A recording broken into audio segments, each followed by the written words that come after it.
Welcome to the Something Blue Fan Who review. This is an ongoing series on the Something Blue channel where I, Jed T.E. Rhodes, otherwise known as that guy you might have heard in a thing once, will review Doctor Who fan content, be it fan films or fan audios. And today we're reviewing one of the older and, in your humble reviewer's opinion, better fan films out there, The Wrath of Eukor. Fun fact, the first female Doctor ever cast, much like the first black Doctor ever cast, the first trans Doctor ever cast, and the first of any other minority you'd like to mention ever cast as the role, was a fan Doctor. This is a common thread in fan media, because, as you Doctor Who fans should know, Doctor Who fan creation is the trailblazer for a lot of Doctor Who official content. If you don't believe me, ask Nick Briggs about the audio visuals. Actually, don't. Or if you do, take pictures. Barbara Benedetti takes centre stage in The Wrath of Eukor, the first of 4 films starring Benedetti as the Doctor. It's interesting to note that, like John Hurt as the War Doctor, Barbara Benedetti was not a Doctor Who fan, she was an actor. A highly regarded theatrical actor, no less, who was cast in the part while not really understanding the show. It's a testament to her professionalism that this never comes across. Let's start with something that I feel bears saying. The Wrath of Eukor is, by modern standards, cheap as balls. Yes, I know, stop sniggering at the back like a demented gibbon. It's Doctor Who, and it's a fan film, being cheap as balls is its default standard. But what I mean is, this. Seattle International Films, the group that made this and the sequels, put a lot of time, money, and resources into this film, and what that bought them was a very cheap TARDIS prop, a bunch of folks in a wood, and a couple of janky props to imply an almost always disembodied alien intelligence. The same resources applied to the modern day allows for groups like MB and Homeland, DW 2012 or DDK to make entire epic stories with CGI, multiple locations, extras and a much larger scale. It's important for modern viewers, spoilt brats as we all are in today's technology-savvy era, to be reminded of these things. You're feeling duly reminded? Good. Wrath of Eukor was made in 1984 by director Ryan K. Johnson, while Colin Baker was the incumbent Doctor. And it is awesome.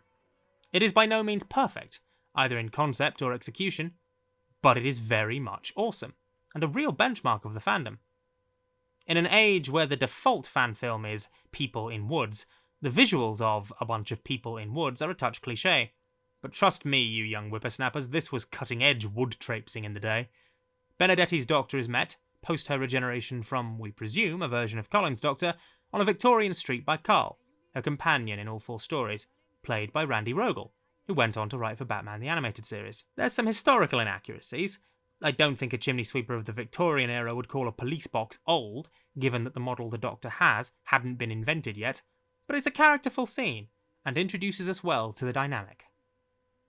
Fast forward to the 80s, and some Nam vets are threatening a dude with a knife.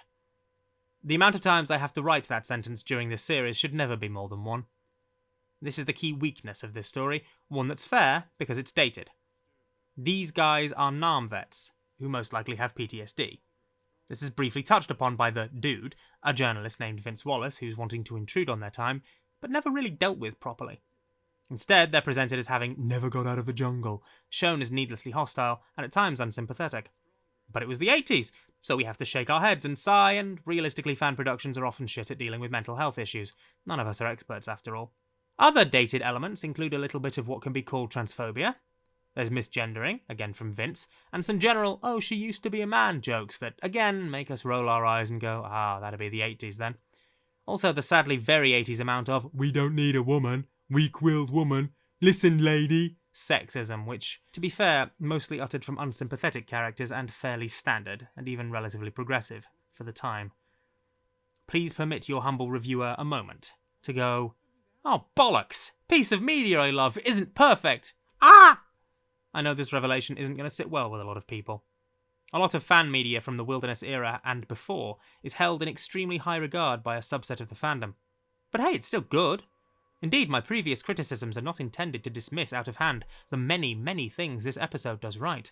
The Doctor, played brilliantly by Benedetti, has authority and strength, compassion, patience without suffering fools gladly, and a unique twist of awkwardness and breeziness that is handled very, very well.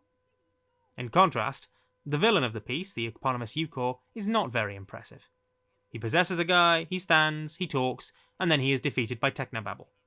But that's okay, because even the modern show for realsies sometimes does the exact same thing. I suppose the fundamental conclusion here is that there is a lot to love in this story, not least the Doctor herself. You'll hear me say more than once as we carry on that getting the Doctor right is half the battle, and Barbara Benedetti was the right choice for this role. I encourage younger viewers to go check out her work, and older viewers to revisit it and, as I did, shake your head at how 80s it all is.